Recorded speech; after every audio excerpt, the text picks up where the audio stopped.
За 2014-өөс 15 оны хувьд бол бид нар хүүхдийн эвэг сан болон Дэлхийн зүүн Монгол олон улсын байгууллагын хамтарсан санхүүжилттэйгээр нэгдсэн үндэсний байгууллагын хүүхдийн эрхийн хорон дэлгээх хүүхдийн эрхийн тухай конвенцийн хэрэгжилтийн засгийн газрын хэрэгжилтийн талаар засгийн газрын 5 дугаар тайлан илтгэлтэй холбогдуулаад иргэний нийгмийн байгууллагууд болон хүүхдүүдийн илгээж байгаа илтгэлийг боловсруулах ажлыг дэмжиж ажилласан арга зүйн болон санхүүжилтийн дэмжлэг үзүүлээд ингээд бид нар ажиллаад 15 оны 9 дугаар сард бид нар тайлангуудаа танилцуулсан.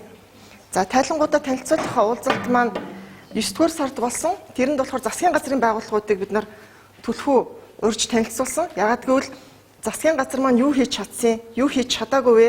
Эрх хэдлэгч хүүхдүүд юу гэж бодож байна?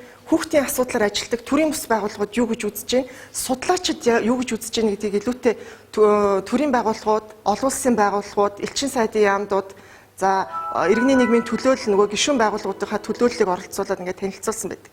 Та бүхний зарим нь бас тэр уулзалтанд оролцож байсан хүмүүс харагдаж байгаа шиг байна. Зарим нь бас энэ уулзалтанд оролцож чадаагүй учраас бид нар өнөөдөр нь танилцуулах боломж олдож байгаад их таатай байна. За тайлан маань ямар хүрээнд хийгдсэн бэ гэхээр ерөнхийдөө хүүхдийн эвэг сан олон улсын байгууллага 94 оноос хойш Монгол улсад үйл ажиллагаагаа явуулж ирсэн. За иргэний нийгмийн байгууллагууд, хүүхдүүд яагаад энэ тайлан бичих болсон бэ гэвэл засгийн газрын дан ганц засгийн газрын өөрөө би ийм зүйл хийцэн, бид нар энэ зүйл хэрэгжүүлсэн гэдэг тайлан одоо гол их сурвалж гэж авч үзэхгүйгээр нэгдсэн үндэсний байгууллагын хүүхдийн эрхийн хороо бол 2 дахь болон 3 дахь их сурвалжуудыг бол илүү сайшааж үздэг. Харьцуулсан үнэлгээ дүгнэлт хийж тэрэн дээр зөвлөмж өгдөг байна.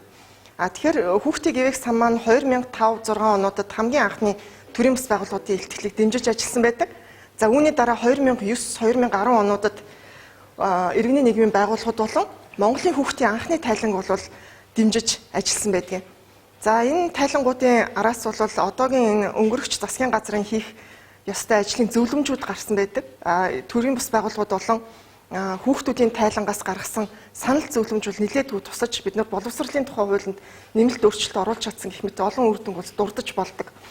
За энэ удаагийн тайлан маань ямар талаараа онцлогтой байна вэ гэхээр өмнөх тайлангууд хамгаалал руу илүү их анхаарлаа хандуулсан байсан.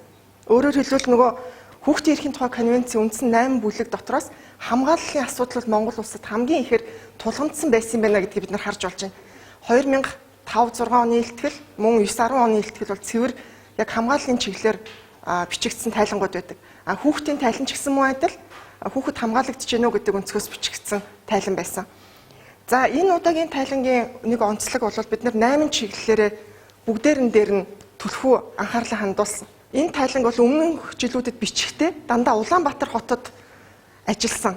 За энэ удаад бид нар бага хэмжээний төсөвтэй байсан ч гэсэн боломжоо хараад хүүхдийн эвэг сан болон Дэлхийн зүүн Монгол байгууллагуудын орон нутагт дах салбарыг түшиглээд бас ажилласан. За энд болохоор Дундгой аймаг, Ховд аймаг, за Дорнод аймаг, Өвөр хангай аймагт бол яг түлхүү ажлууд, судалгааны ажлууд хийгдээд фокус группийн ярилцлага болон олон нийтийн ярилцлага, эцэг эхчүүд, төрийн байгууллагатай хийсэн ярилцлагууд бол хийгдсэн байна. За хүүхдүүд өөрсдөө оролцоод 3 төрлийн судалгааны асуумжийг боловсруулсан. За тэрэн дээр болохоор гэр бүлийн орчинд хүүхд хамгаалал яаж байна уу?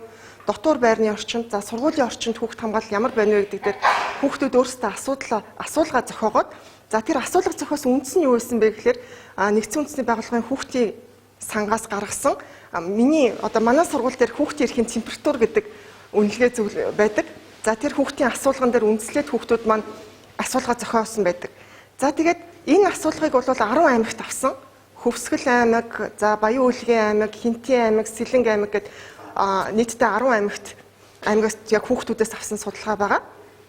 За энэ удаа бас нэг онцлог нь болохоор бид нар зөвхөн сургуульд суралцдаг хүүхдээс гадна хөдөлмөр эрхэлдэг хүүхдүүд, ял эдэлж байгаа хүүхдүүд дээр яг биечлэн очиж уулзсан, хүүхдүүд маань өөрсдөө явж уулзсан нүүд байж байгаа. За эмнэлэгт удаан хугацаагаар өвчтөе хөвтөж байгаа, хөгжлийн бэрхшээлтэй, сүм хідэж шавлан сууж байгаа гэх мэтчлэн хүүхдүүдэд тулж очиж фокус группийн ярилцлага болон ганцаарчлсан ярилцлагуудыг хийж асуумжийг авсан тийм бас сайн жишээ болж чадсан гэж бид нар харж байгаа. За одоо тэгээд би төрийн бас байгууллагуудынхаа төлөөллийг урьж байна. Бид нар бол нөгөө яг салбар чиглэлээрээ төрийн бас байгууллагууд маань ажилласан. За үндэсний төрийн бас байгууллагын нийтдээ 50 гаруй төрийн бас байгууллагыг игнэндээ нэгтгсэн 5 төрийн бас байгууллагын сүлжээ маань энэ удаа гар нийлж ажилласан гэдэг нь маш их талархууштай зүйлүүд байгаа. Та бүхний заримдаа нас бид нар ганцаарчлсан болон фокус группийн ярилцлаган дээр уулзж исэн хүмүүс байх шиг байна. Тэгээд иргэний нийгмийн байгууллагатай энэ ажлаа танилцуулж байгаагийн маань гол зорилго маань юу вэ гэхээр та бүхэн дараагийн тайланг энэ чиглэлээр болон энээс илүү өргөн хүрээнд бас бичих боломжтой тий иргэн хүн одоо иргэн цолн бий ч гэсэн дангаараа бичих боломжтой байдаг гэдгийг бас та бүхэндээ танилцуулмаар байна. Тэгээд иргэний нийгмийн байгууллага энэ ажилд маш идэвхтэй оролцоороо яагаад гэвэл энэ маань засгийн газрын дараагийн жилүүдэд хүүхдийн асуудлаар хийх ажлын гол чиглэл болж өгдөг. Өөрөөр хэлбэл нэгдсэн үндэсний байгууллага өмнө хүлээсэн үүргийнхаа дагуу засгийн газар түүний зөвлөмжийг бол хэрэгжүүлэх үүрэг хүлээдэг. Тийм учраас бид нар дараагийн тайланд бас идэвхтэй оролцоороо арга зүйн дэмжлэг өгөхөд хүүхдийн эвийг сан үргэлж нээлттэй байна гэдгийг хэлэх гэсэн. Баярлалаа. Тэгэхээр юуны өмнө одоо хүүхдийн эвийг санд бид нар талархах ёстой, дэлхийн зүүн байгууллага талархах ёстой. Бид нарыг одоо хамтарч сүлжээгээр одоо энэ тайланг бичих юм боломж олгосонд. Тэгэхээр нэгдүгээр тийм тайланг юун дээр үнэлж бичсэн бэ гэхээр манайх гишүүн 23 байгууллагатай. Тэгэхээр 23 байгууллага маань уулзалт хийсэн. Тэгээд өөрийнхөө өнцгөр одоо жишээ нь хөгжлийн бэрхшээлтэй хүүхдэд эцгийн холбоо, эмэгтэйчүүд эрхийн байгууллага, хүүхдийн эрхийн байгууллага, үйлдвэрчний эвлэл гэх мэт энэ байгууллагууд өөрсдийнхөө өнцгөөс боловсролын салбарт хүүхдийн эрх ямар байгаа талаар одоо өөрсдийнхөө цуглуулсан мэдээллийг хуваалцсан байгаа. Хоёрдугаарт бол өнгөрсөн 5 жил боловсрол эвсэл байгуулагдсанаас хойш хийсэн төрөл бүрийн чиглэлээр хийсэн судалгаанууд цуглуулсан манайхаас 5 аймагт салбартай 5 аймагаас цуглуулж исэн одоо мэдээллүүдээр үндэслэж бичсэн байгаа гэдгийг хэлье. Тэгээ ерөнхийдөө сурч боловсрох эрхийг бол нэгдсэн үндэсний байгууллагын сурч боловсрох эрхийн тусгай илтгэгч Катарина Томасевски бол 4 одоо бүлэг болгож үтсэн байдгийн хүмүүст ойлгомжтойгоор сурч боловсрох эрх гэж яриад идэг сургууль сураад цэцэрлэгт орохыг хэлдэг юм уу те тэрнээс цаашаа гүнзгий ямар утга учир агуулга байдгийн гэдэг дээр бол одоо анхаарч үтсэн байгаа. Тэгэхээр бид нар яг тэр 4 А-гийн чиглэлээр бичсэн гэж хэлж болно. Тэрийг 4 А-гийн зарчим гэдэг дэлхийд даяараа бол андадгүй. Тэгэхээр энэний нэгдүгээрх нь бол хүртээмжийн асуудал, availability буюу боловсролын хүртээмжийн асуудал байдаг. Тэгэхээр бидний бичсэн эхний одоо хэсэг бол энэ хүртээмжтэй холбоотой ийм хэсэг байгаа. Тэгэхээр өнөөдөр бол цэцэрлэг сургуулийн өмнөх боловсролд хамрагдах насны хүүхдүүдийн 30% нь одоо цэцэрлэг сургуулийн өмнөх боловсролоос гадуур байгаа. Тэгэхээр энэ бол анхаарал татсан ноцтой асуудал. Яагаад гэвэл хүүхдийн тархины хөгжил, хэл ярианы хөгжил, сэтгэн бодох чадварын хөгжил бол одоо 2-5 наснд явагддаг байгаа. Тэгэхээр энэ хугацаанд хүүхдүүд одоо боловсролын ямар нэгэн үйлчилгээнд одоо хамрагдахгүй байх гэсэн үг. Тэгэхээр энэ үедээ хоцрогдоод энэ үйлчилгээнээс хоцорчхороо сургууль бэлэн байдал нь өөрөөр хэлбэл цэцэрлэгт явсан хүүхдүүд сургуульд орох, цэцэрлэгт огт хамрагдаагүй хүүхдүүд сургуульд орохороо одоо бүх талаараа хоцрогдох магадaltaй болоод одоо гараанаасаа эхлээ хоцрогдох магадaltaй болдог учраас энэ ноцтой асуудал гэж авч үзсэн байгаа. Дээрээс нь хотод болон зарим аймгийн төвүүдэд хотын бас захын зарим сургуулиуд дээр нэг багшид ногдож байгаа хүүхдийн тоо 40 хүрж байгаа гэдэг бол энэ бол дундаж авч байгаа. Зарим сургуулиудад бүр 60, 50 хүрж байгаа ийм одоо нөхцөл байдал байгаа. Гэхдээ яг дундажлаад аваад үзэх юм бол 40 оногдож байгаа нь бол нэгдүгээр хууль зөрчиж байгаа асуудал. 35 нэг ангид дүүргэл 35 нэг багшид 35 хүүхэд авах хэвээр нэг ангид 35 хүүхэд авах хэвээр бол одоо энэ нэгдүгээр хууль зөрчиж байгаа асуудал. Хоёрдугаарт юуны талаасаа эмзэг байна уу гэхээр тусгай хэрэгцээ шаардлагатай боловсролын тусгай хэрэгцээ шаардлагатай хүүхдүүдтэй багш тулж ажиллаж чадахгүй байгаа гэсэн үг. Өөрөөр хэлбэл тэнд хөгжлийн бэрхшээлтэй хүүхэд сууж байгаа бол тэр хүүхдэд тулж ажиллаж чадахгүй, тэр хүүхдэд цаг зарцуулж чадахгүй байгаа гэсэн үг. Өшөө жоохон сурлагаар хоцрогдоод үнэхээр нөгөө цэцэрлэгт хамрагдаагүй ороод ирсэн хүүхдтэйгээ жоохон тулж ажилламаар байтал. Тийм ээ. Гэр бүлдээ хүчирхийлэлтэй юм уу, гэрийн даалгавраа хийх боломжгүй ийм одоо гэр бүлээс ирсэн хүүхэд энтертэй тулж ажиллах боломжгүй болгож байгаа нь бол сурч боловсрох эрхийг зөрчиж гэнэ гэж үзэж байгаа. Гуравт нь бол энэ чөлөө цагийн арга хэмжээ цуг ордог юм байна. Одоо хүүхдийн эрхийн конвенц дотроо бол боловсрол чөлөө цагийн арга, соёлын арга хэмжээ гэж цуг ордог учраас хоёр чөлөө цаг соёлын арга хэмжээнд дээр хоёр асуудал гаргаж ирсэн. Нэг нь бол одоо хот төлөвлөлт маш муу байна. Тиймээс сургууль цэцэрлэг хүүхдийн чөлөө цагаа өнгөрөх газаргүй одоо ийм хорооллуу тасар ихээр баригдаж байна. Энэ асуудалтай байна гэж хэлсэн. А хоёрт нь бол өмнө нь байгаа хүүхдийн нэртэй байгууллага, хүүхдийн тоглоомын талбай, хүүхдэд зориулсан барилга байшингуудыг зориултыг өөрчилж гэн, нурааж гэн, хувьчилж гэн гэдэг асуудлыг бас хүндсэн байгаа. Дараагийн нэг асуудал бол боловсролын accessibility буюу одоо ялгуурлан гадуурхалтгүй байх хэрэгтэй гэсэн ийм том бүлэг эрхүүд байдаг сурч боловсролтой холбоотой. Өөрөөр хэлбэл ямар ч хүүхдийг боловсролоор ялгуурлан гадуурхаж болохгүй гэсэн ийм заалт. Тэгэхээр Монгол боловсрол яг шууд ялгуурлан гадуурхаад байгаа юм бол хөгжлийн бэрхшээлтэй хүүхдээр л байх шиг байна. Тусгай сургуулиудыг Улаанбаатарт байгуулчаад хөдөө орон нутагт тусгай сургууль байгуулахгүй байна гэдэг чинь хөдөө орон нутагт байгаа хөгжлийн бэрхшээлтэй хүүхдүүдийг сургууль битгий сур гэж байгаа юм шиг ийм ялгуурлан гадуурхсан ийм заалт болчиход байгаа. Тэгэхээр хөдөө орон нутагт байгаа ердийн сургуулиуд нь хөгжлийн бэрхшээлтэй хүүхдүүдийг тэгш хамруулан сургах боломж нөхцөлгүй байна гэдэг чинь бол шууд ялгуурлан гадуурхалт гэж бид үзэж байгаа. Тэгэхээр шууд бусаар ялгуурлан гадуурхаж боловсролын одоо үр дүн гарч байгаа үр дүн үйл явц нь боловсрол одоо сургалтын байгууллага дээр өрнөж байгаа үйл явц нь тэгш бус байдлыг үүсгэж байна гэсэн ийм дүгнэлтийг манайх хийсэн байгаа. Өөрөөр хэлбэл ядуу өрхийн хүүхдүүд өөрөөр хэлбэл боловсрол сургалт төлбөртэй байгаа учраас энэ ядуу өрхийн хүүхдүүд бол сургуульд хамрагдах боломжгүй байна. 4 хугацаа өмсөж ир гэж шахаж байна. Сурагчгээ бүрэн худалдаж ав, сургалтын эрхлэгдэхүүн бүрэн худалдаж ав. Тэгээ дээрэс нь манай орны онцлог байна. Одоо заавал өвлийн хувцастай байж өвлийн цагт хичээлдээ явна шүү дээ. Өвлийн хувцасгүй гутлгүй хүн бол одоо хичээлд явна гэдэг бол туйлын хэцүү тийм ээ. За шилжин суурьшигчид одоо хотын захаар байгаа гэж хэлж болно. Задгай гэдэг нэртэй хаягийн бүртгэлгүй учраас одоо сургуулиудад хамрагдаж чадахгүй байгаа ийм одоо хүүхдүүд байна. За малчтын хүүхдүүд бол сургуулийн өмнөх боловсрлоос болон зарим тохиолдолд дотор байрны хүрэлцээ болон 6 настай элсүүлж чадахгүй дотор байранд хүүхдээ сургаж чадахгүйгаас болоод одоо боловсрол эзэмшихэд тэгш бус байдал үүсэж байна. За хөгжлийн бэрхшээлтэй хүүхдүүдийг тусад нь ярих учраас би ингээ орхиж байгаа. Тэгээд өнөөдөр бага олон дунд боловсролд хамрагдалтыг 95%-тай Монгол улс бол гайхамшигтай сайхан амжилт гаргасан дэлхийд байхгүй гэж манайх сэтгэл ханчаад байгаа. Цаана байгаа 5% тухай огт ярихгүй байгаа. Хин яагаад сургуульд хамрагдаж чаддгүй? Энэ 5% яагаад сүүлийн 10 жил хувирдгүй өөрчлөгддөггүй 5% хаана үлдээд сургуульд явдгүй юм бэ гэдгийг одоо төврийн бодлогын гадна байна гэдгийг хэлсэн байгаа. За хоёр дахь тэгш бус байдал үүсгэж байгаа юм бол санхүүжилтийн тэгш бус байдал гэдгийг бид нар хэлж байгаа. Яагаад тэгш бус байдал вэ гэхээр төрийн өмчийн сургуулиудын санхүүжилт хүрэхгүй байхад тийм ээ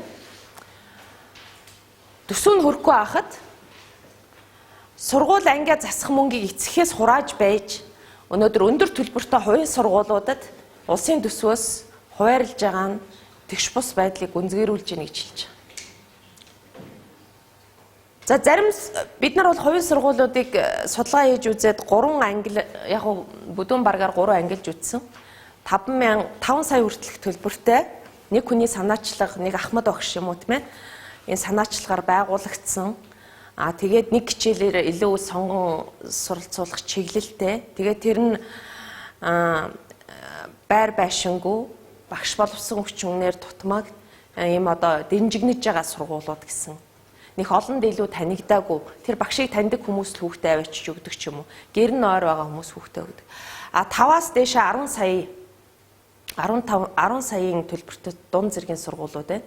Ихэнхдээ одоо нэг компани юм уу байгуулсан нэлээд тийм хөл дээр тогтоо олон танилцсан сургуулиуд.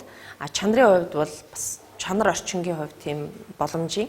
Тэгээд дээшээ 45 сая төгрөгийн төлбөртэй юм хувийн сургуулиуд байхад эдгээр сургуулиудад сурч байгаа хүүхдэд нэг хүүхдэд ногдох хувьсах зардлыг өгж байгаамаа гэдэг нэрийдлэр одоо улсын төсвөөс хуваарлж 9 тэрбум жилд хамгийн сүүлчийн тоо 9 тэрбум төгрөг хуваарлсан гэсэн ийм одоо тоог бид нар судалгаагаар гаргаж авсан. Энэ бол анхаарал татах ёстой асуудал.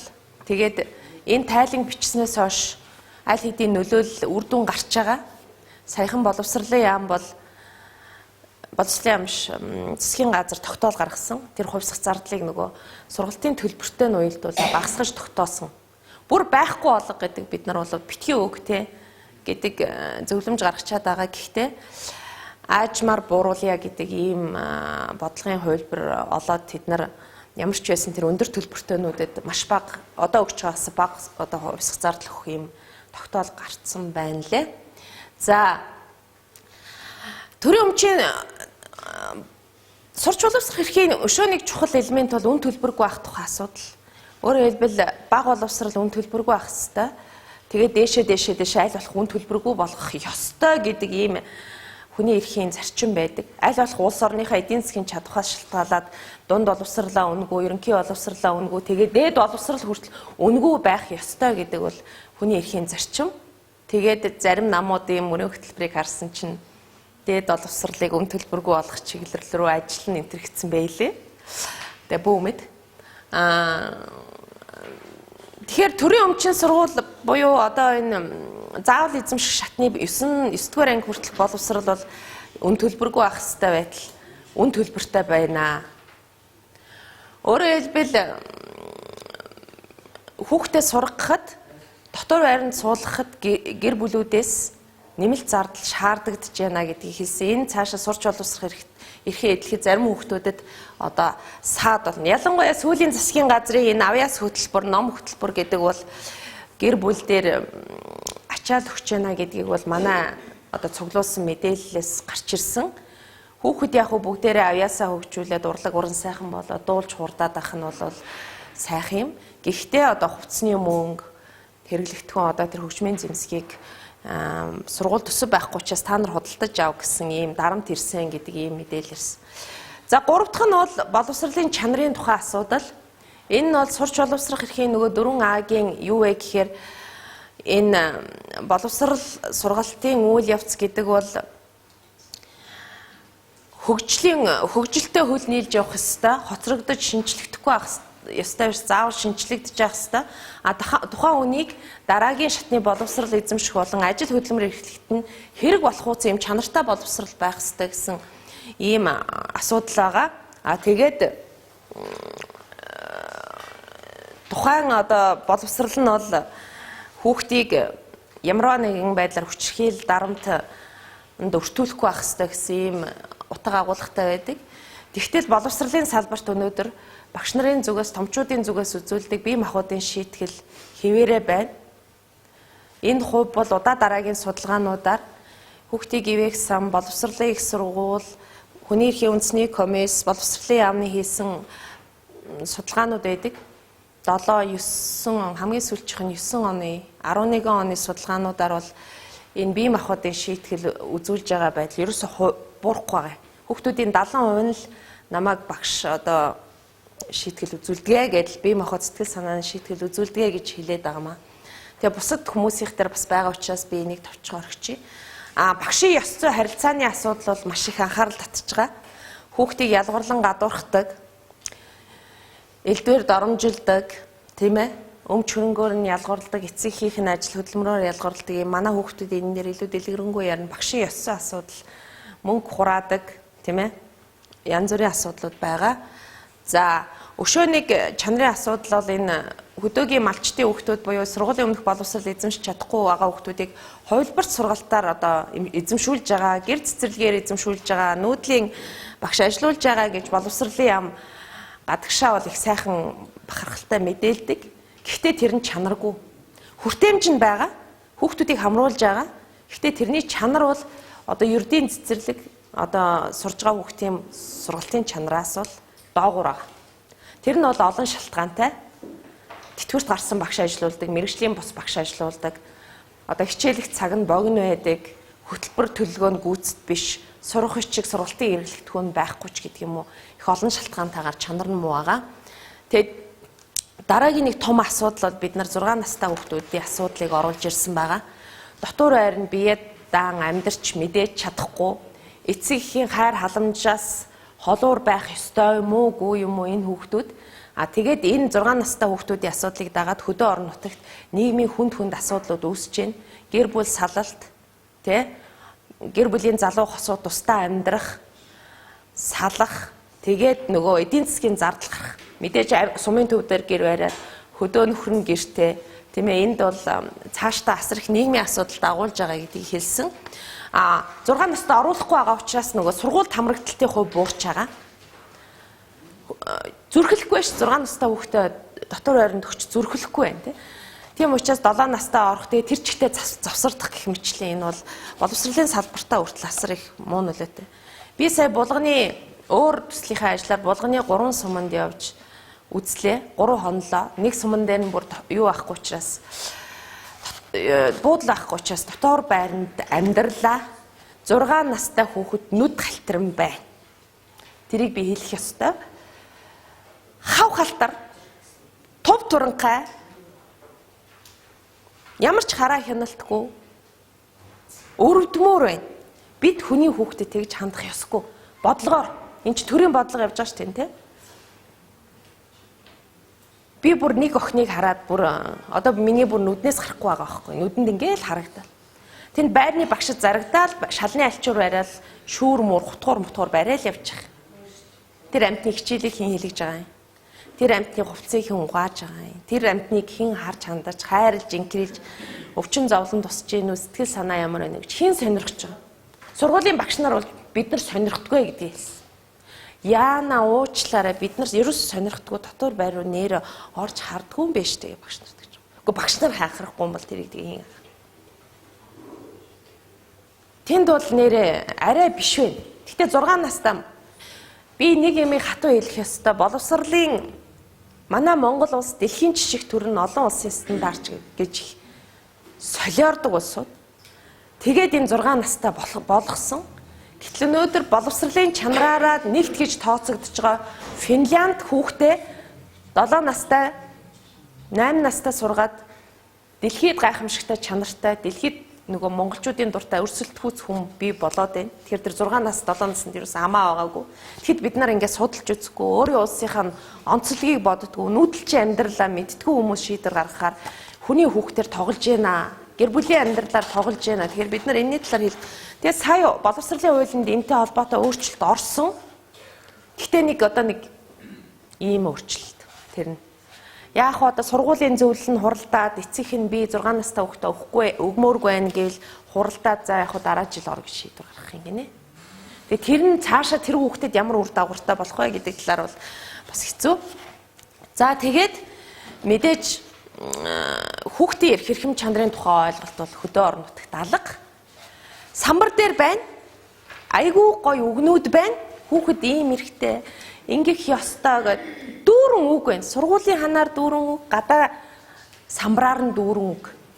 Тэгэл багш нараас асуухаар та нар одоо хүүхдийн эрхийг жоохон бага яриул яас. Цаадвал чинь бид нарт дийлдэхэ боллоо шүү дээ. Ер нь их дураараа болж гин хэцүү байна.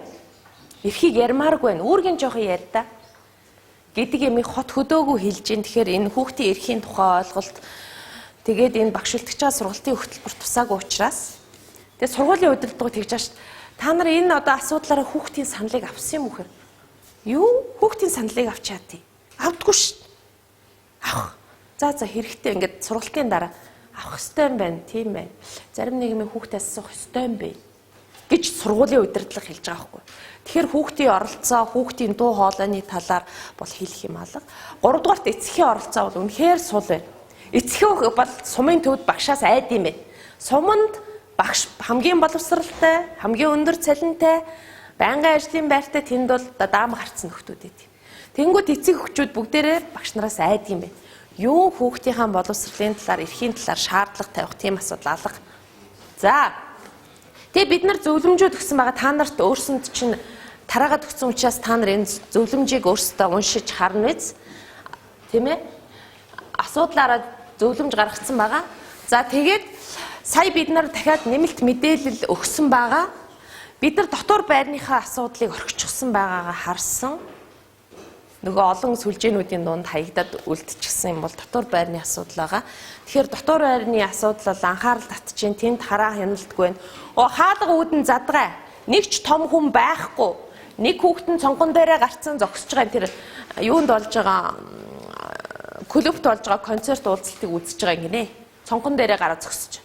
Тэгээ клубт байгаа хүмүүс хүү тийм цонхоноос хүүхэд ойчлоо гэд ирээд манай байрчимбөө хэрүүл болоод хоёр багш нь жижигүр багш хоёр нь хоорондоо хэрэлдээд хүүхдүүдийнхаа нүдэн дээр гих мэтлээ ингээд асар аюултай тэнд тэр юун усанд орох тий юун тэр одоо хэцүү асуудал одоо архангаан нэг дотор байран дээр гарсан асуудал манай нөгөө багийнхан ярьж байгаа нь бол 10 хэдтэй ахын 7-8 настай охин дүүтэй нэг өөрт нь унтуулдаг.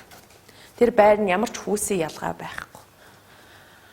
Тэгээ хажууд нь дахиад нэг өөр айл эрэхтэй эмэгтэй дүүтэйгээ унтдаг нэг өрөөнд.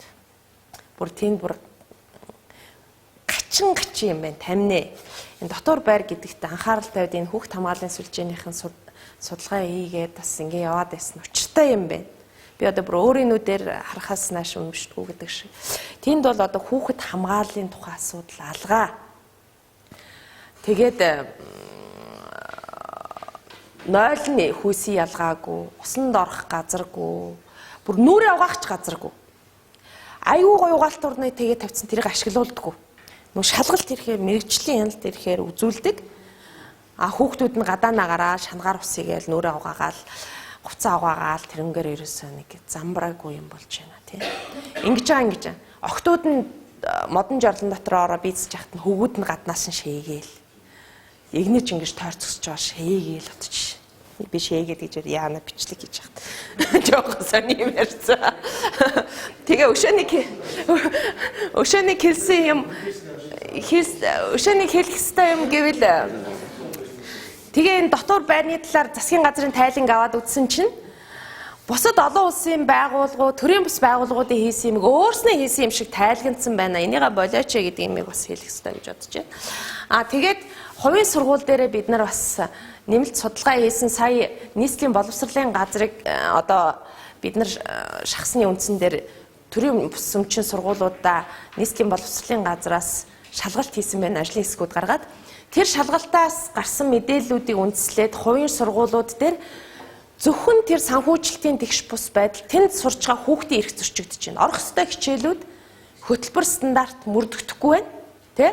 Биеийн тамир гэдэг юм уу, урлаг уран сайхан тэр хичээлүүдийг оруулахгүйгээр англи хэл, математикаар нүдж тэнд хүүхдүүдийн нөгөө хүүхдийн эрхийн конвенц заасан бүх талын хөгжлийн асуудал орхигдож байна гэдгийг бид нар хэлсэн. Төр ерөөсөө мэдээлэлгүй. Тэр хувийн сургуулиуд тэнд байжлыг надад хамаагүй би нэг төрийн өмчийнхаа хэдэн сургуулийг мэдчихэл болоо гэд тэнд мэрэгжлийн хяналт нийслэлийн боловсролын газар тэр стандарт хэрэгжилтийн хяналт очидгүй юм байна. Тэнд дураараа дургижээд юм байна. Гуравт нь тэр өгч байгаа санхүүжилттэй хяндгүй. Тэгэнгүүт хүүхдийн тоог өсгөж төсвийн мөнгнөөс илүү авдаг юм байна. Эрц мэрц нөгөө бүрдүүлэх баримтчгүүд нь байдгүй юм байна. Тэгээ журнал юмаа хөтэлдэггүй юм байна. Боловсролын албан баримтчгүүдийг хөтэлдэггүй гэх мэтлэн асар их алдаа дутагдал тэр нийслэлийн боловсролын газрын шалгалтаар гарсан байна. Тэгэхээр тэнд эдгээр бүх асуудал нь эцэстээ нөгөө тэнд сурч байгаа хүүхдүүдийн эрхийг зөрчиж, сурч боловсрох эрхийг зөрчих вэ гэдэг дээр бас анхаарал татсан ийм 3-дугаарт нөгөө сүүлийн үед сургууль цэцэрлэгийн комплексыг ялангуяа нийслэлд бас амар их бас байна. Төр хувийн хвшлийн түншлэлээр байгуулж байна. Энэ өөрөөр хэл хувийн компаниудаар бариулаад төр одоо ажим урт хугацаанд тэр барьсан мөнгөний төлж байгаа. Энэ боловсролын салбар дээр иргэд асар хүнд төсвийн ачаал нэг өдөр ирэх үе те. Тэр гэрээ хилцээр тэр төр хувийн хвшлийн түншлийн гэрээ хилцээрүүдэд бид нар бас анхаарал тавихгүй бол дараа нь энэ өрнөөс чи илүү одоо 20 хэдэн сургууль цэцэрлэгийн комплекс барьчлаа гэхэд тэрний боловсролын төсвүүдээр ирэх ачаал дараа нь 1 жилийн дараа 2 жилийн дараа хүүтэй төлж байгаа шүү дээ 3 жилийн дараа 4 жилийн дараа юу болох вэ гэдэг дээр бид бас анхаарахгүй л ийм битийн ноцтой асуудлууд байна гэж бас хэлж байгаамаа. Манайх энэ илтгэлд оруулсан гол санаа нь бас юу байсан гэхээр яг насан туршаагүй хүнээр эрхлүүлэхийг хориглосон ажлын байрны жагсаалтыг Монгол улс одоо 2008 онд баталсан энийгээ шинжилээч гэдэг шаардлагыг бас бид нар тавьж ирсэн. Тэгээ яг энэ юунаас Илтгэлэг явуулсны дараагаар бол Монгол хөдөлмөрийн яам бол ажлын хэсэг гаргаад тэгээд энэ насан туршаагүй хүнээр эрхлүүлэхийг хориглосон ажлын байрны жагсаалтыгаа 2016 оны 2 сарын 8-нд бол шинчилсэн. Тэгтэр бол бас тодорхой хэмжээний нэлээд томоохон үр дүн гарчихсан гэж бид нар ойлгож байна. Тэгээд бид нар нэмэлт хавсралтаар бол сая бас ингээд нэмэлт өөрчлөлт хийчлээ шүү. Монгол Улсын засгийн газар насан туршаагүй хүнээр эрхлүүлэхийг хориглосон ажлын байрны жагсаалтыгаа шинжилээд шаардлагатай шинэ хөдөлмөрийн хэлбэрүүдийг орууллаа гэдгийг бол бид нар илтгэлдээ оруулсан. Гэхдээ нэг зүйлийг шүүмжилсэн байгаа.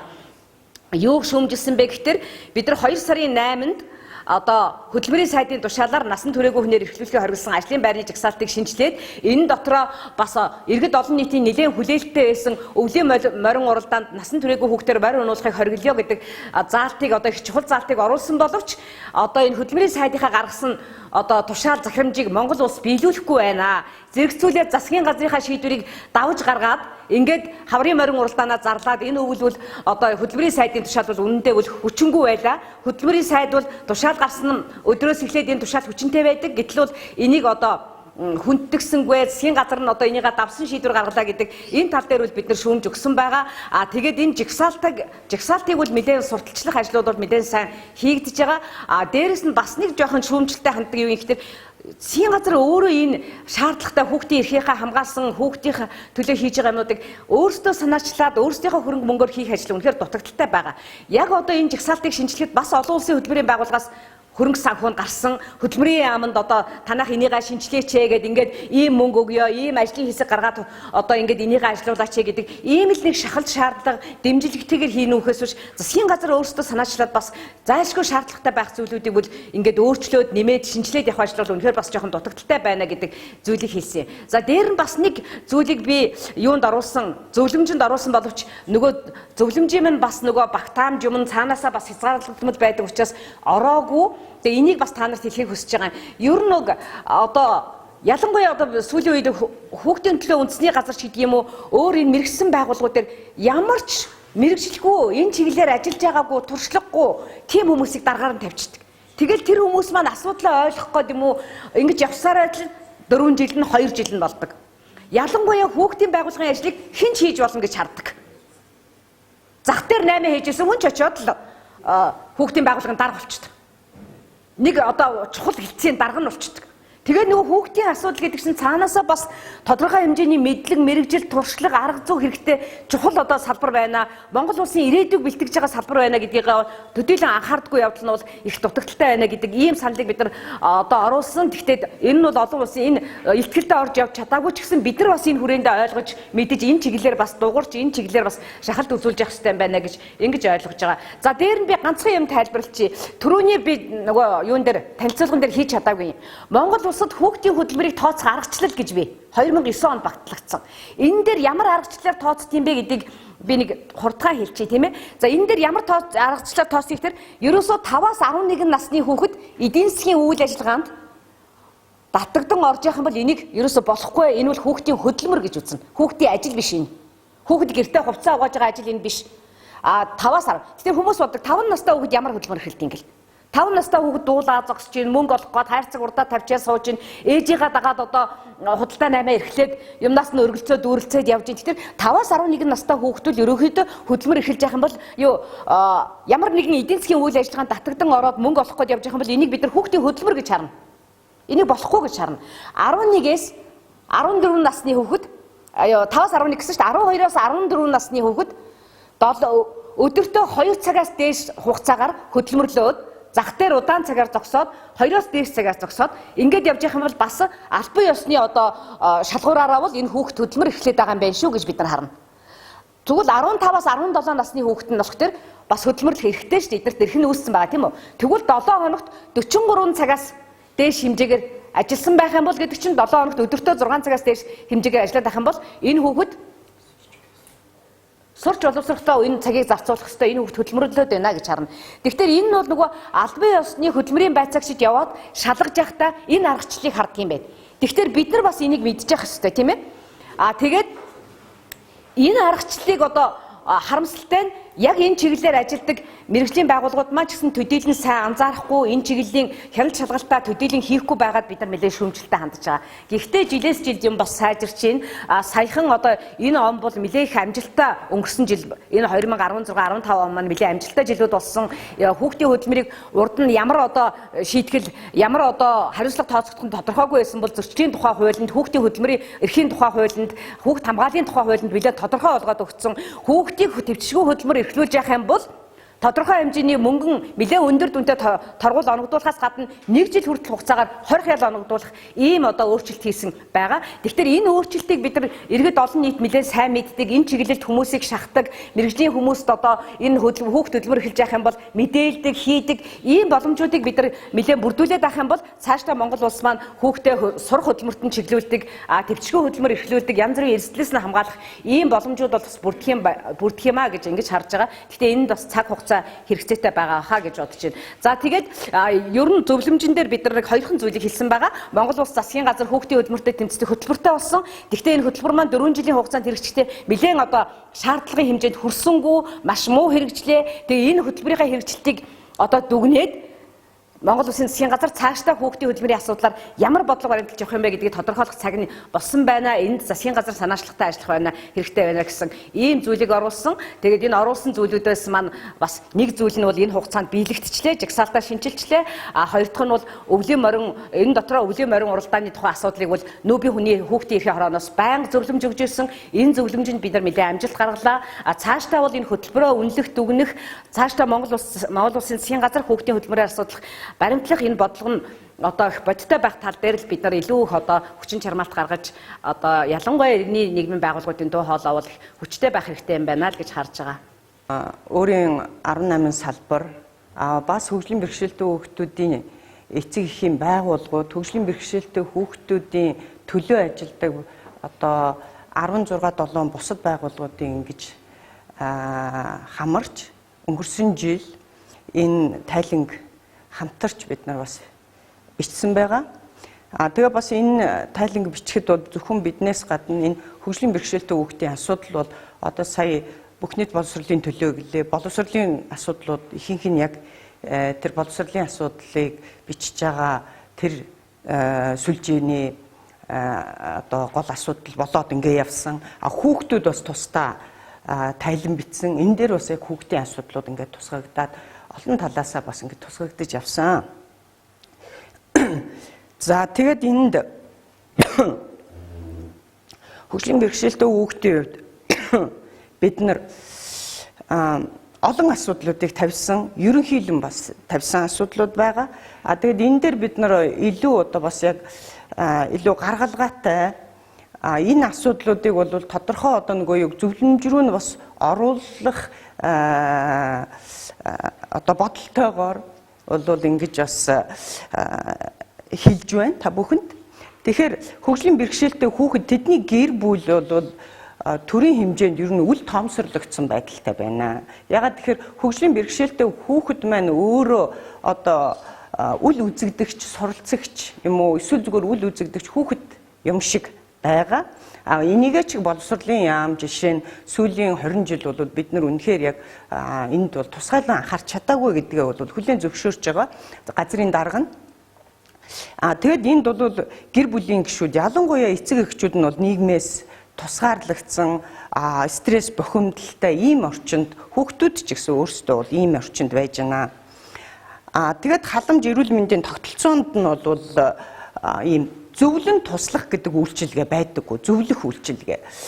Яагаад тэгэхээр эрүүл мэндийн хувьд бол жишээ нь зөвхөн оношлох гэдэг ийм үйлчилгээ яваад байдаг, эсвэл эмчлэх гэдэг. Гэтэл энэ дээр бол зөвлөгөө өгөх, тэр одоо өвчний талаар уу эсвэл тэр бэрхшээлийн талаарх мэдээлэл өгөх, цаашид ямар хувь тавилантай юм бэ гэдэг талаар бол ямар ч юм зөвлөгөө байхгүй байгаа нь бол хүмүүсүүдийг төөрөгдөлд оруулдаг байдал байна. Бас тэгээд айдас одоо бас хаашаа холбон зурчлагдаж тэр хүн дараа нь хаашаа очих вэ? Хаанаас тусламж авах вэ гэдэг ийм зүйл. Энэ нь бол би нөгөө зөвхөн тухайн тэр өрхийн эмнэлэг гэдэг юм уу тэр тухайн байгууллагуудад одоо буруу өгж байгаа юм биш. Энэ маань тогтолцооныхоо хувьд байхгүй байна гэж ярьж байгаа.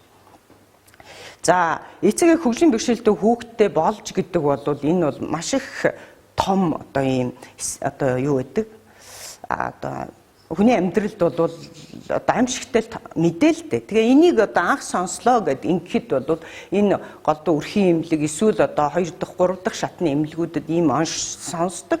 Тэгэхэд бол яг дараагийн шатны ямар ийм холбон зуучлах мэдээлэл авах энэ бол одоо манай тогтолцоонд байх ёстой. Тэгэхээр энийг бол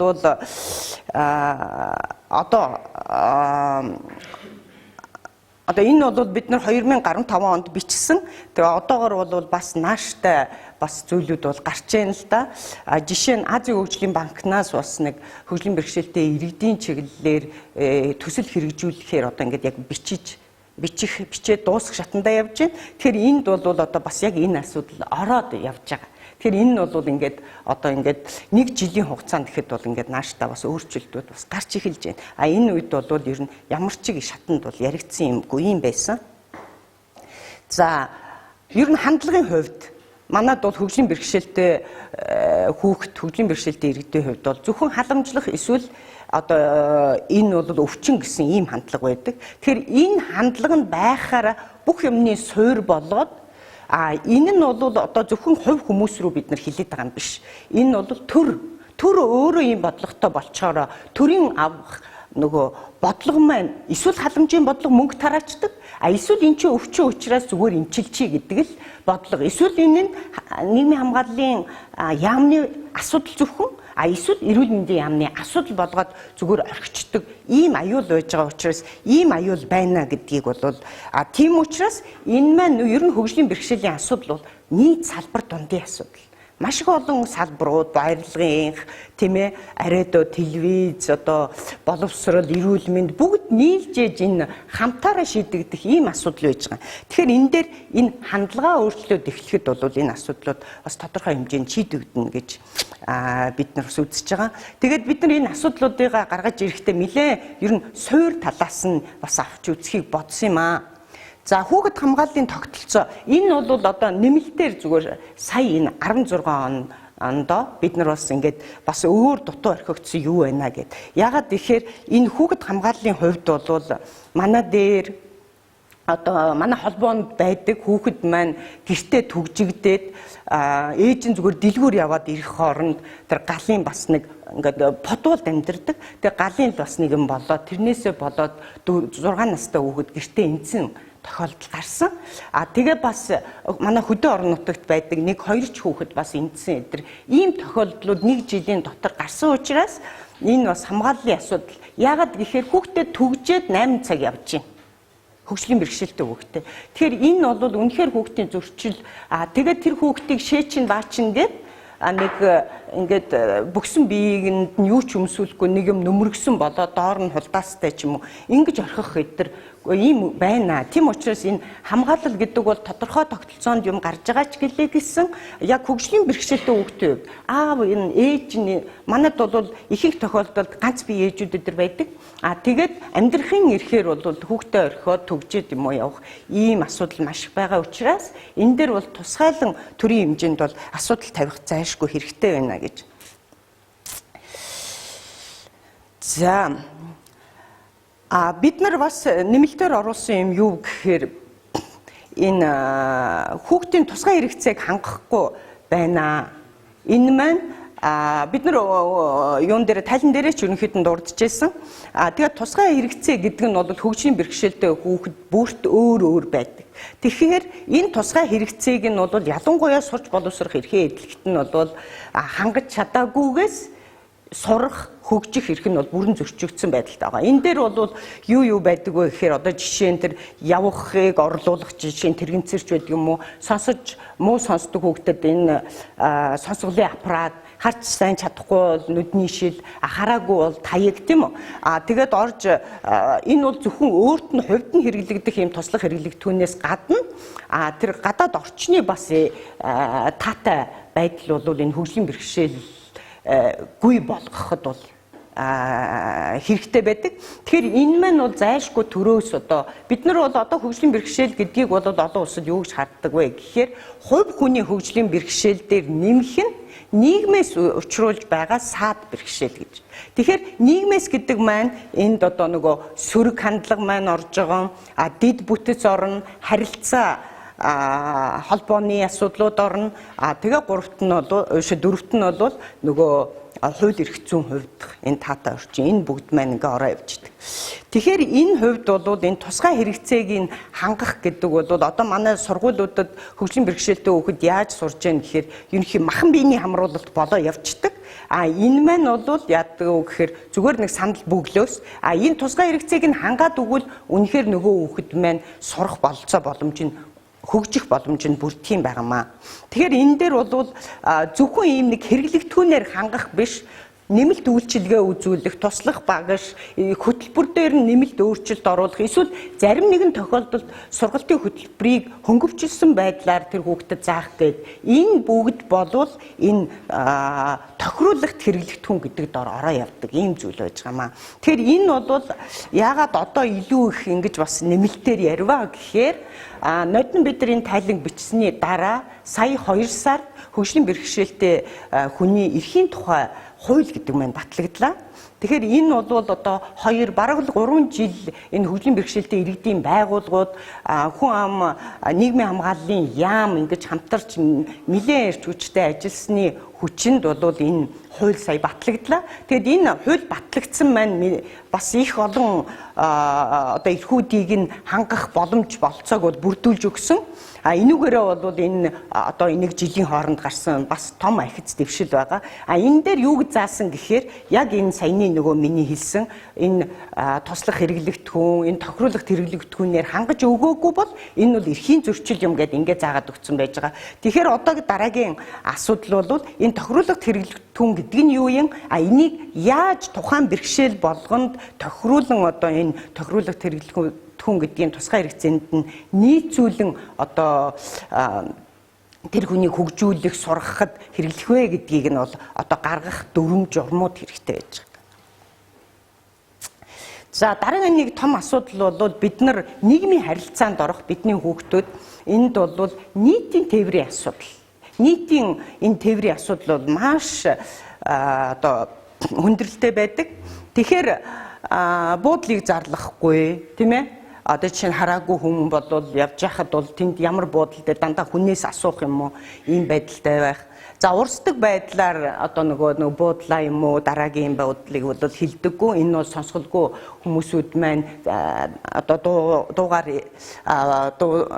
дараагийн буудлыг зарласан ч гэсэн сонсохгүй шүү дээ. За шаттай байх. Тэ энэ бол хөдөлгөөний бэрхшээлтэй тэрэгцэртэй хүмүүсүүд ороход бол боломжгүй байдаг. Тэгэхээр энэ бүгдийг бол одоо Улаанбаатар хотын одоо нийслэлийн засаг даргын дэргэдэх Батуул даргын бол одоо хөгжлийн бэрхшээлтэй иргэдийн зөвлөл гэдгийг сая байгуулсан энэ онд. Тэгэхээр энэ бол бас энэ 1 жилийн хугацаанд гарсан нэг ахиц байгаа. Юу гэхээр энэ дээр бол яг хөгжлийн бэрхшээлтэй иргэдийн асуудлуудыг нэлээд ярилцаад ингээд шийдүүлээд тэгэхээр энэ асуудлууд бол энэ 3 бол яг ингээд бас тусгагдаад энэ тээврийн газар бол энэ дээр бол бас анхаарал тавиад байж байгаа. Урд нь бол нийтийн тээврийн 10% нь хөгжлийн бэрхшээлтэй иргэд зорчих байдлаар одоо ингэж хангана гэж заадаг байсан бол одоо тэр хандлага бол тэр бодлого бол бас өөрчлөгдсөн. Яагаад гэхээр ер нь бүх нийтийн тээврийн хэрэгсэл маань хөгжлийн бэрхшээлтэй ямар ч хүн зорчих боломжтой байх ёстой юм байна гэдэг бас ийм ахиц гарч байгаа нь дэвшилттэй байгаа. Харамсалтай нь нөгөө орж ирсэн одоо жишээ нь тэрэгцэртэй хүн орох боломжтой хэдэн автобус ороод ирсэн ч гэсэн нөгөөх маань нөгөө маршрут нь одоо нөгөө нэг автобусууд чинь тодорхой цагт яг явах ёстой. Буудал дээр 3 минут юм уу 3-5 минут байх ёстой гэдэг. Нөгөө хүмүүсүүд маань орсоор байтал тэрэгцэртэй хүн орох боломжгүй. Жолооч гарч ирээд нөгөөх юм нааш нь татаад тэрэгцэртэй үнээ суулгаад орно гэдэг. Энээсээ тэр шаад төвөгшөөдөг учраас хүмүүсүүдийг авах тэрэгцэртэй хүмүүст үйлчлэх гэдэг хандлага юм байхгүй учраас энэ дээр бол одоо тэрэгцэртэй иргэдийн холбоо төгөөмөл хөгжил төрийн бас байгууллагууд бас их дөрвтэй ажлууд хийж байгаа. За энэ нөгөө нөхөн олгуурын хувьд бас хөгжлийн бэрхшээлтэй хүүхдүүдийг хүмүүсийг бол заавал одоо нийтийн тээврээр зорчуулах ёстой, тийм ээ? Ёстой гэд ийм нөхөн олгоорыг ийм олон сая тэр бумаар нь бол авч яадаг нийтийн тээврийг. А гисэн хэрнээ нөгөө иргэдийгээ хизээчиг одоо зорчуулдгүй ийм байж байгаа. За тэгээд нөгөө нэг тодорхой хууль дүрмд тусгасан ч гэсэн хэрэгжилт нь бас ийм амьдрал дээр байна гэдгийг би сая хэлчихлээ. За хүүхдийн нэвтрүүлгийн хувьд одоо хөгжлийн бэрхшээлтэй хүүхдүүдэд одоо ийм таатай сайхан нэвтрүүлэг гэж бол ер нь байхгүй.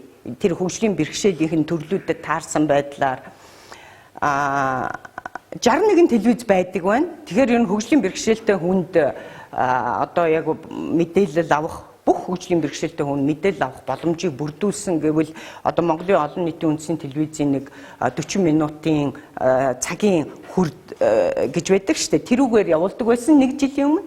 Тэрний дараа бол бас 2 3 телевиз бол бас нэг дохиогоор ямар ч байсан нэг мэдээгээ үзүүлэх хүрээний л байна. Тэгэхээр тэр бүх мэдээ одоо бүтэн хэдэн цаг явдгийн тийм ээ өдрийн туршийн бүх зүйл бол энэ мэдээллээр ингэж явах чадахгүй байж байгаа. Харамсалтай. Тэгээд энэ дээр би зүгээр өчигдөрхөн бас зурагт үзлээ л дээ.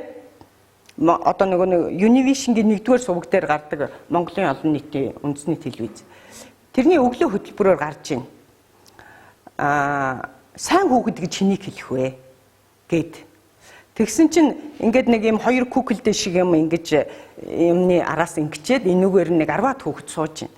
Тэгсэн чинь хоолоо асгаж судгахгүй цэвэрхэн идж байгаа хүүхэд бол сайн уу гэж асууж байна. Тэгэхээр сайн гэд хэлж байна хүүхдүүд. За тэгвэл хоолоо ингээд асгаж судгаж иддэг хүүхэд ямар муу юу гэл тэгэнгүүт муухай гэл хүүхдүүд хэлж байгаа байхгүй. За гэд. Тэгсэн чинь хоолоо муухай иддэг амьтын чинь юу илээ гэл ингэнгүүт гахаа гэж хэлж байна. Тэгэнгүүт за тэгэхээр хоолоо муухай асгаад судгаад идчихээвэл энэ ямар болох нь гэхээр гахаа болж байна гэдэг ингээ хүүхдүүд хэлж байгаа байхгүй юу? Тийм та нар одоо нөгөө ухрахад үздэг шүү дээ. Яг маргаа өчигдөр өглөөнийхийг үзээрэй. 7 хагасын үед. Тэгэнгүүт хоолоо муухай асгаад идвэл чи гахаа болох нэ. Тийм учраас хоолоо огт асгаж судгахгүй цэвэрхэн идэж сайн хүүхэд болоорой. Энэ бол сайн хүүхдийн нэг дүрм гэж зааж байгаа байхгүй. Тэгэхээр нийт ерөнхий зүгээр ингээд хүн үзвэл ямар хөөрхийн сайхан ингэж харагдаж байгаа байхгүй. Яг хүний эрхийн өнцгөр бүр одоо бидний ийм хөгжлийн бэрхшээлтэй хүүхэдтэй хүмүүсүүдийн хувьд үзэх юм бол гартай гаргүй байна. Гар мар нь одоо ингээд халбага барьж чадахгүй бүр чиг гаргүй ингээд юу гэдгийг нохоо шиг ч юм уу өөрөө бие дааж хоолоо идэхийн тулд тавгнаас ингээд ч идэх хүүхэд байна. Тэгэл тэрний хамаг гол зорилго нь юу юм?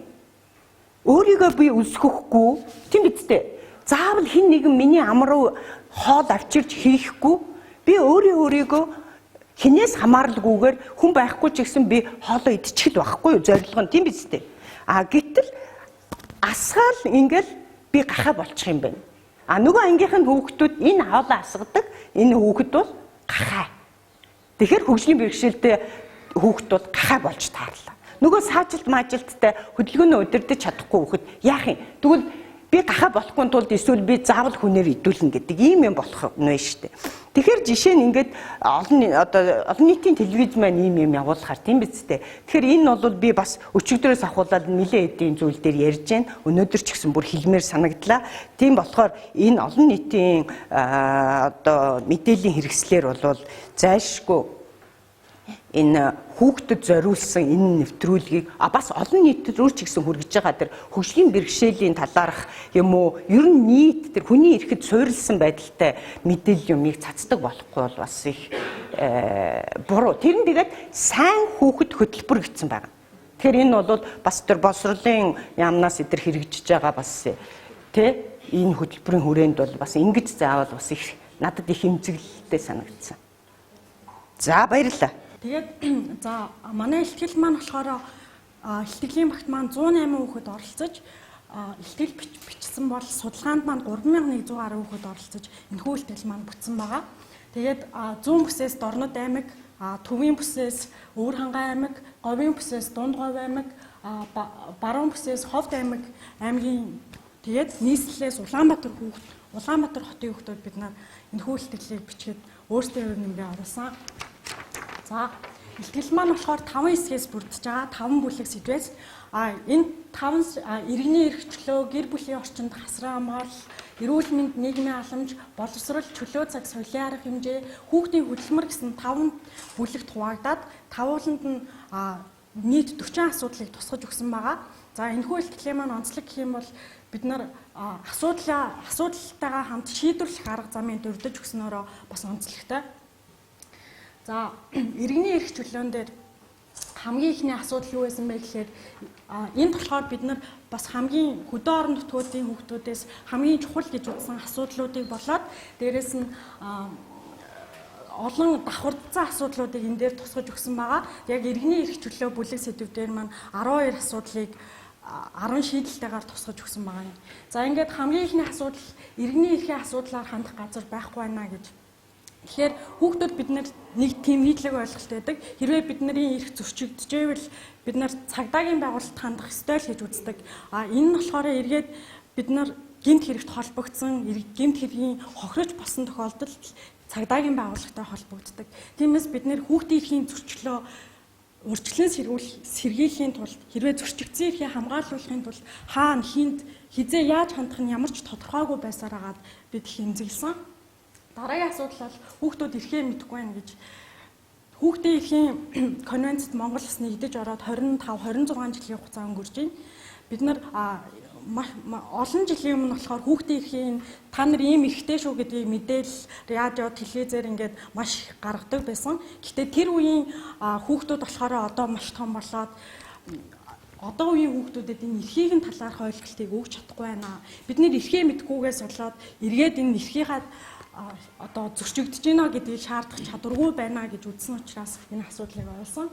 За хүүхдүүд хуулиа мэдгүйгээс гэмт хэрэгт өртөж хоригдож байна гэж Монгол бид нар 2015 оны 6 сарын 16-ны байдлаар Монгол улсад ганцхан байдаг хүүхдийн 20 ханг буюу 411-ээр ангид очсон байгаа. За тэндээс юу вэ гэхээр хүүхдүүдийн хамгийн гол эрх зүйн тэр ойлголт эрхээ мэдгүйгээсээ болоод гинт хүрэгт өртөж байгаа юм байна гэдгийг олж харсан. Тэгээд за дараагийнх нь болохоор хүүхдийн оролцооны зарчмууд зөрчигдөж байна гэж бид нар ингээд тодорхой эрх мэд албан тушаалтай эрх мэдэл бүхий тийм шийдвэрлэх түвшний хүмүүстэй уулзъя гэвэл бид нартай уулздаг. Хэрэг тийхтэй бидний санал санаачлагыг ойлгож байгаа юм шиг хэлбэр төтээр сонсоод хүлээж авч байгаа юм шиг боловч түүнийг ажил хэрэг болохгүй хоосоо орхиж байгаад нь бид нар маш эмзэглэж байгаа. Тэгээд дараагийнх нь хүүхдүүд хүчирхийлэлд өртсөөр байна гэж. Өмнө нь бол хүүхдийн хүчирхийлэл маш холоос одоо өөр танихгүй хин нэгнээс үлдэгдсэн байсан бол одоо бол бүр улам ойроос эцэг эхчүүдээс хүүхдийн хүчирхийлэл маш ихээр явагдаж байгаа.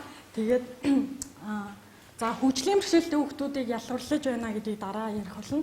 За хүүхдүүдийн мэдээлэл авах зөрчигдөж байна. За энэ нь болохоор хөдөө орон нутгийн хүүхдүүдэд хэвлэмээс одоо мэдээлэл яг цаг тухайд нь очихгүй аль эсвэл тэр мэдээлэл хүлээж авах тэр байдал нь тухайн хүүхдийн амьдардаг газар, орон байр, байршлаас хамаарат маш ялгаатайгаар хүрж байгаа нь болохоор бидний эрх тэгш мэдээллийг зэрэг авах тэр боломж эрх зөрчигдөж байна гэж үзэж байна. Тэгээд хүүхдийн шашин шүтэх, хис шүтэх эрх зөрчигдөж байна гэж ихэнхдээ Монголын одоо телевизүүдээр буддын шашны мэдээлэл маш ихээр явагддаг. Дээрээс нь бид нар ээж аав, эмээ өвөг хоо шүтдэг шашныг уламжлалт маягаар одоо шүтэх хандлага байдаг. Тэгээд энэ нь болохоор бид нар өөрсдөө үзэл бодолтой байх, өөрсдөө шашин шүтгээ сонгох тэр хэрэгэд маш томоор нөлөөлж байна гэж үзэж байна.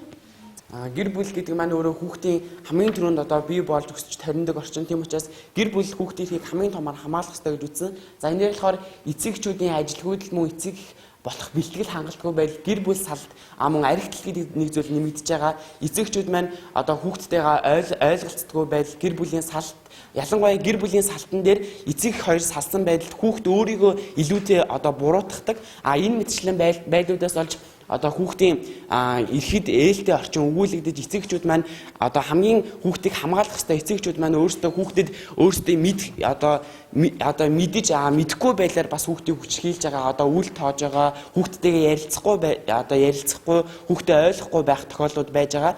Үүний дараа болохоор хүүхд болон гэр бүл зориулсан сэтгэл зүйн үйлчилгээ одоо хангалтгүй байгаа. Одоо бид нөө сэтгэл судлалын үндэсний хүрээлэнд орчоод уулзахад 10 минут ярилцаагүйгээс болоод хүүхд нь амиа орсон тийм харамсалтай тохиолдол гарч исэн. Тэгэхээр монголчуудын нөгөө нэг сэтгэл зүйн онцлогт маань нөгөө нэг ачааллыг даах чадвар эцэгт хүүхд хоёрт минь хоёуланд нь байдаг. Жижиг асуудлуудыг ингэж хурааж явсаар байтал одоо гинт тэр нь ингэж томорж одоо ингэж бүр том асуудал болж тийм хуурдаг зүйлүүд байдаг. Хүүхдтэй гинт маш том шаардлага тавьдаг. Хүүхдээ одоо хүүхдтэйгээ ярилцахгүй маш удаан байжгаад нөгөө хүүхд нь өөрөө бас одоо эцэгтэй гомдсон тэр асуудлаа тэр бүрд нь одоо ингэж ярилцаж асуудлаа шийдэж явахгүй байсаар байгаад хүүхд нь одоо бүр том асуудал өртөх бүр цаашдаа амиа орлох гарааз гэх мэтлээ одоо ингээ өөрийгөө гимтэх им уух гэх мэтлээ маш олон асуудлууд хүүхд өөрөө ингэж өртөж байгаа. Энэ маань нөгөө нэг эцэгчүүд маань өөрсдөө ингээд сэтгэл зүйн юм үйлчлэгээ хангалтгүй байгаа эцэгчүүд маань хүүхдтэйгээ ярилцах ёстой гэдгээ мэддэггүй зөвхөн хүүхдтэй ингээд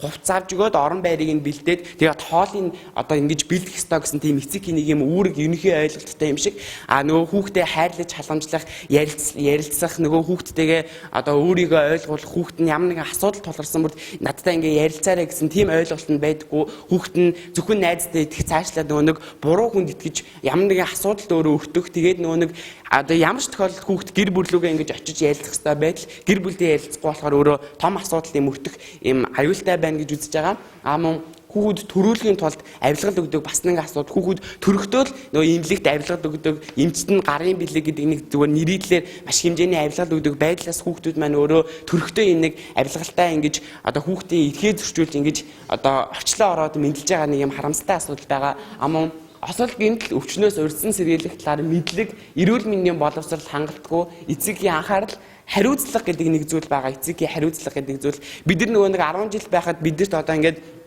аав ээж болох тухай ингээд эцгийн тухай эрүүл мэнд дээр ийм хичээлүүд дээр хайлт дурддагдаад өнгөрдөг зүйлүүд яг амьдрал дээр ямар зүйл байдаг тухай яг нөгөө нэг хороо тэр суушил бүрдэн одоо хороо суушил бүрдэн сэтгэл зүйн тийм нэг одоо анхаарал халамж тийм одоо ажил нь хангалтгүй байгаа улмаас одоо эрүүл мэндийн амун хүүхдэд тавих анхаарал халамжийн тухай мэдлэг мэдээлэл маш хомс байдаг. Хүүхдээ гэрт нь одоо ингээд үлдээгээ түгжээд зүгээр нэг дэлгүүр аханд нь хүүхд нь усанд түлэгдэх ч юм уу халуусан түлэгдэх гэх мэт хүүхдээ тавих анхаарал халамжийн тухай яг мэдлэг мэдээлэл өөрсдөө эцэгчүүд нь байхгүй. Одоо монголчуудын нэг бүр эртээр үеэс одоо суур тийм хүүхдээ ингээд өөрөө ингэж өсөж тавьаад хүүхдүүдэд тоглож байгаа том болно гэсэн нэг ойлголт нь одоо хүртэл байсаар байтал одоо хүртэл нөгөө нийгмийн өөр болцсон гэр бүлийн хэрэгцээ нь ус буцлагчаас халуун тоогоос ахгуулаад бүх зүйл нь дээр үеэс өөр болцсон болохоор дээр үеийн тэр хандлагаас нөгөө нэг одоо үед юм шилжих нийгмийн тэр мэдлэг мэдээлэл нь байхгүй. Тийм учраас нөгөө хүүхдээ тавих анхаарал халамж нь тэр бүрдээ ингэж маш хомс байгаа учраас хүүхэд нь халуун усны түлэгдээс ахгуулаад гэмтэх бэртэх мөн хамгийн том зүйл нь сэтгэл зүйн нэг одоо том хохиролд өртөж байгаа тийм чухал асуудал байгааг одоо гэр бүлийн орчинд хүүхдээ ирэх ээлтэй заавал байх ёстой гэж үзэж байгаамаа. Баярлалаа. Сайн мэцхан нөө ингээд энэ тайланд одоо хөгжлийн мөрөшлөлт иргэдийн төлөөлж оролцсон. За тэгээд би бол энэ хүү тайланд дандаа хөгжлийн мөрөшлөлт иргэдийн асуудлыг хөнж ирээ. За үүнд болохоор хөгжлийн мөрөшлөлт нийгмээс ялгуурлан гадуурхаж байна гэдэг. Үүнд нь юу орж байна гэхээр одоо хөгжлийн мөрөшлөлтийг хүүхэд явахад за энэ бол бусдад ижилхэн сурч боловсрох одоо тийм чадамжтай хүүхдээ гэж харахын оронд иш чавл хөгжлийн мөрөшлөлтийн нэг групп болоо гэсэн бодол одоо манай нийгэмд одоо хүртэл байна. Тэгээд энэнийх оронд хөгжлийн мөрөшлөлт хүүхдүүд тус одоо сурч боловсрох орчныг хөгжүүлэх гадуур одоо дид бүтцийн сайжруулах ийм үйл шаардлагатай байна. За дараа нь гэх юм бол хүүхдүүд сурч боловсрох орчин маш их тутмаг байна. Үүнд бол Монгол улсын хэмжээнд хөгжлийн мөрөшлөлтөд хүүхдийн 5хан сургууль нэг цэцэрлэг байгаа. Энэ нь бол маш одоо тийм хангалтгүй үзүүлэлт юм аа. За мөн тусгай сургууль гэдэг одоо энэ нэр томьёо хөгжлийн мөрөшлөлт хүүхдүүдийг мөн ингээд нийгмээс гадуурхаж одоо нэг газар бөөгнүүлж ингээд нэг хайрц гэлж өгч байгаа юм аа. Энэний оронд бүх багш нар ингээд хөгжлийн мөрөшлөлт хүүхдүүдэд ажиллах чадварыг эзэмшүүлж өгөх юм бол бус хүүхдүүд эргээд ингээ хүүхдүүдийг ажиллах ебэлт сурч боловсрох боломжтой. За дараагийн асуудал нь бол олдмол хөгжлийн мөрөшлөл ихсэж байна. За энэ олдмол гэдэг нь болохоор төрөхтэй ингээд бус хүүхдүүдэд ижилхэн одоо байсан бол сүүлд одоо за өдрүүгээ кэрлийн хийдэг ч юм уу ямар нэгэн тохиолдолд хөгжлийн мөрөглөлттэй болох. Энэ асуудал бол ойрын хэдэн жилд бол маш одоо ихээр нэмж байгаа. Жишээ нь гэх юм бол одоо халуун усан төлөгдөх ч юм уу ингээд хөгжлийн мөрөглөлттэй болох асуудал маш их байна. За дараагийн асуудал нь бол хөгжлийн мөрөглөлтийн хүүхдэд одоо тийм эцэг эхийн ойлголт айгүй их дутмаг байна. Зарим нэг хүмүүс бол хүүхд нь хөгжлийн мөрөглөлтөд төрөхөд түнсэн санаа зовоод нуух хүртэл тохиолдол гарч идэг. Энэ бол эргээд нийгэмд нөгөө хүмүүсийн буруу ойлголтыг төрүүлж байгаа юм байна. За баярлалаа. За тэгэхээр би одоо энэ тайлангийн маань эрүүл мэнд нийгмийн халамж гэсэн бүлэгчдээс та бүхэндээ танилцуулъя. За тэгэхээр эмэгтэй миний танилцуулах зүйл гэх юм бол хуулиар 16 насны хүүхдийг эрүүл мэндийн даатгалыг бүрэн төрөөс даана гэсэн байдаг. Тэгээд харин ерөнхий боловсролын сургууль сурж байгаа бол 18 нас хүртэл төрөөс даана гэсэн байдаг. Гэхдээ энэ нь болохоор одоо 9 дугаар ангийн улаан шугамын зураас гэж байдаг штэ. Энэ тэнцээгүй коллеж сурж байгаа. Гэхдээ 17 18 нас хүрээд ингээд явж байгаа хүүхдүүдийн дунд энэ нь болохоор ингээд орхигдчиход байгаа байхгүй юу? Яг ингээд 16-аас 18 насны хооронд байгаа энэ хүүхдийн эрүүл мэндийн үйлчилгээг одоо коллеж сурж байгаа хүүхд гэсэн үг шүү дээ. Хаанаас яаж авах вэ гэдэг нь одоо маш тийм ээдрээтэй асуудал болсон. Дараагийнх нь гэх юм бол эрүүл мэндийн үйлчилгээ чанаргүй, дээрээс нь хүртээмж муутай байна. Яагаад чанаргүй байна гэж гэх юм бол одоо зүгээр энгийн жишээн дээр тайлбарлая гэхэд одоо эрүүл мэндийн одоо эхлэгсэн эмнэлэг байгаа сте. Эхлэгсэн эмнэлэг дээр одоо би очиж жишээлбэл хоолой нэмэх хаахгүй гэхэд сар орж ирсний дараа хоолой нэмэх хаахгүй. Яагаад сар орж ирдэг вэ гэх юм бол хөдөө орон нутгууд маань эмнэлгийн үйлчилгээ чанаргүй учраас хөдөө орон нутгаас маш олон хүүхдүүд ирдэг. Тэгэд хамгийн гол нь нөгөө хөдөө орон нутгаас ирж байгаа хүүхдүүдэд түлхүү авахын тулд ингэж очор нь маш ихээр сунжирсан байдаг. Тэгээд хөдөө орон нутагт очиж байгаа эм тариа болон одоо эмчийн одоо чадвартай болгонсог хүчин очиж байгаа нь эмнэлгийн хүртээмж нь тэгээд эм тарианы одоо бэлтгэл нь одоо маш тааруухан одоо үйлчлэгийн сул очдог. За тэгээд энэс гадна бас нөгөө нэг гэр бүл эдийн засгийн маш олон зардал чирэгдэл гарч болно. Тэгээд хүүхэд бүр өвөл ханиадаар өвчлөдөг, өвөл болгон ханиадаар өвчлөдөг, өвөл болгон жил бүр хүүхэд бүр ханиадаар өвчлөдөг. Энэ бол ерөөсөө тийм энгийн зүгээр хүрээд өнгөрдөг ханиад гэж одоо бодох асуудал одоо бол биш. Одоо жил болгон ханиад түрээд байна гэдэг чинь одоо маш анхаарах зүйл. Анхаарах асуудал. Яагаад энэ хүүхд жил болгон ханиад түрээд байна? Яг юунаас болоод байна? Юуны шалтгаалаад энэ хүүхд ингэж жил болгон ханиад түрээд эрүүл мэндээр хохироод байна гэдэг бас анхаарч үзэх хэрэгтэй. Дараагийнх нь болохоор түрүүнээс ярьсан хүүхэд төрүүлэхийн тулд авилгал өгж ингэдэг энийг бас бид нар дахиад нэг бодох хэрэгтэй байх. Дараагийнх нь осол гэмтэл өвчнөөс урьдчилан сэргийлэх талаар эцэг эхийн мэдлэг дутуу, эрүүл мэндийн мэдлэг нь дутуу. Тэгээд бас хөгжлийн бэрхшээлтэй хүүхдэд холбож яриа л да. Яагаад хөгжлийн бэрхшээлтэй хүүхдийн тоо нэмэгдээд байна? Хүүхэд яагаад хөгжлийн бэрхшээлтэй болоод байна вэ? Гэдгийг бас бид нар бодож үзэх хэрэгтэй байх. Энийн шалтгаан нь одоо бидний бас одоо яриад байгаа урьдчилан сэргийлж болох асуудлыг бид нар урьдчилан сэргийлж чадахгүй байгаас хүүхд одоо хөгжлийн бэрхшээлтэй болоод байна. За дараагийнх нь эрүүл мэндийн дараагийн асуудал нь болохоор нөгөө нэг өсвөр үеийнхний нөхөн үрчүүн мэдлэг байгаа. Энийг одоо эрүүл мэндийн хичээлтэй холбож тайлбарлая л да. Эрүүл мэндийн хичээл гэдэг бол одоо албан ёсоор бид нар долгож байгаа эрүүл мэндийн одоо ганц хичээл гэх юм уу? Эрүүл мэндийн боловсролыг бид нар олж авч байгаа ганц гарцсан гэх юм уу да. Тэгэхээр энэ хичээл маань ерөнхий боловсролын сургуульд айгүй чанар муутай ордог. Ороод байгаа мэддэхгүй, орохгүй байгаа мэддэхгүй юм сургуулиуд бас байдаг. Орсон ч гэсэндээ эрүүл мэндийн хичээл дээр биологийн хичээлээ шахаж үзэх одоо тохиолдлууд гардаг. Тэр эрүүл мэндийн боловсролыг бид нар олж авч чадахгүй байна. За тэгээд хүүхэд хүчирхийлэл төрцөөр байна гэдэг энэ асуудлыг бас ярмаар энэ хүүхэд хүчирхийлэл төрцөөр гэдэг дээр нь болохоор би эрүүл мэндийн тал дээр сэтгэл зүй болон бие махбодын хуулийг хамтдаа ярмаар байна л да. Хүүхэд хүчирхийлэл төрцөөр гэж ганцхан бие махбодоор хохироод байна гэсэн үг шүү дээ. Сэтгэл зүй ч гэсэндээ хүүхдийн эрүүл мэндээс сайшгүй холбоотой хэсэг. Тэр монголчууд бид нар болохоор яг ингээд нөгөө хүүхдийн бие махбод талаас нь хохироод байвал авч үзээд байдаг. Сэтгэл зүй талаас нь бол нэг авч үзээд байдгүй. Сэтгэл зүй талаас хохироод байгаа хүүхдийг одоо нөгөө нэг эрүүл мэнд талаас энэ хүүхд хохирол аваад байна шүү гэдэг талаас нь барагтаа бол авч үздэггүй. Энийг бас авч үзэх хэрэгтэй гэж бодож байна. За, тэгээ минийх ерөнхийдөө болсон баярлалаа. За, Монгол улсад ерөнхий боловсролын сургуульд хүүхэд 12 жил суралцдаг. Энэ 12 жил суралцах хугацаанд 3 удаагийн улс төрийн сонгуул болдог. Энэ сонгуулаа дагаад эрх баригчдын одоо бодлого нь өөрчлөгдөж байдаг. Тэр бодлого өөрчлөгдөөд тэр бодлогын залгамж халаанд байхгүй учраас өнөөдөр бид хүүхдүүдийн сурч боловсрох эрх зөрчигдөж байна гэж бид үтсэн. Мөн төрөөс өмсөх ёстой гэж заасан дүрм тувц үнэтэй байдаг хэдий ч гэсэндээ чанаргүй байдаг нь асуудал болоод байгаа. За сургууль хүрэх хүрчин хүүхдэд аюултай байна гэж. Энэ бол Монгол улсад сурч буй бараг хүүхд бүр тохиолддог асуудлын нэг. Хол газраа сургууль руугаа явдаг хүүхдүүд өнөөдөр зөндөө байдаг. Гэвч сургуулийн автобус нь хүрэлцээгүй, аль эсвэл зарим сургууль бүр сургуулийн автобус байдагчгүй. Энэ асуудлаас үүдэж хүүхдүүд өнөөдөр золбин нохой, өвлийн цагт харанхуй гудамж, барилгын хажуугаар айц төгшүүртэй гэрлүүгээ сургууль руугаа явдаг. Үүнээс үүдэж хүүхэд гимтэж бэртэж байгаа нь энгийн асуудал мэт бас нь үнэхээр харамсалтай. Тиймээс хүүхдэд зориулсан автобусны тоог нэмэгдүүлэх, мөн сургуулийн ойр орчин дах замын тэмдэглэгийг тэмдэгшүүлэх, гарц гэрлэн тохиог хэрэгтэй байгааг тусгасан байгаа. За хөгжлийн бэрхшээлтэй хүүхдийг нийгэмд хөгжих чадвартай, өөрийн гэсэн ур чадвартай иргэн хүн гэж хүлээн авахгүй байна. Өнөөдөр хөгжлийн бэрхшээлтэй хүүхдэд ирээдүй гэж байдаг. Тэдэнд өөрсдийн гэсэн ур чадвар, чадамж, үзэл бодол гэж байдаг. Тиймээс ялгуурлаж болохгүй гэдгийг нийгмээрээ хүлээн зөвшөөрлөх шаардлагатай байна гэж үзсэн байгаа. За 18 нас хүртэлх насны оюутан хүүхдүүдийг анхаарлаас гадуур орхиж байна гэж үзсэн байгаа. Энэ юу гэсэн үг вэ гэхлээр 18 нас хүрээгүй мөртлөө оюутан болсон мэргэжил сургуульд үйлдвэрлэлийн төв аль эсвэл ихтэй сургуульд оюутан болсон хүүхдүүд байдаг. Энэ хүүхдүүдийн асуудал өнөөдөр хүүхд биш гэд орхигдоод анхаарлаас гадуур орхигдож байна гэж үзсэн байгаа. За аюулс чадвартай түүнийгээ хөгжүүлэх хүсэл эмээлзэл байдагч аюулсаа нэг хөгжүүлэхийг дэмждэггүй, дэмждэг клуб, секц гэдэг дугуулангууд байдаг ч гэсэн хэтэрхий өндөр үнэтэй байдаг учраас хүүхдүүд өнөөдөр аюулс чадвараа хөгжүүлж чадахгүй байна гэж бид үзсэн байгаа. За аюулстай хүүхдүүдийг ашиглах явдал өнөөдөр газар авсаар байна. Хүүхдүүдийг ашиглаж бэлгэдлийн чанартай ямар нэгэн аюулсыг ашиглаж бэлгэдлийн чанартай ямар нэгэн үйл ажиллагаанд оролцуулах асуудал бол дэлгэрсээр байгаа. За хүүхдийн нэвтрүүлэг хомос насны онцлог таарсан мөн хөгжлийн бэрхшээлтэй мөн үндэсний цөөн хүүхдүүдийн таарсан тэр нэвтрүүлэг хомос байна гэж бид үзсэн. Хүүхдүүд хүнд хөдөлмөр эрхэлж байна.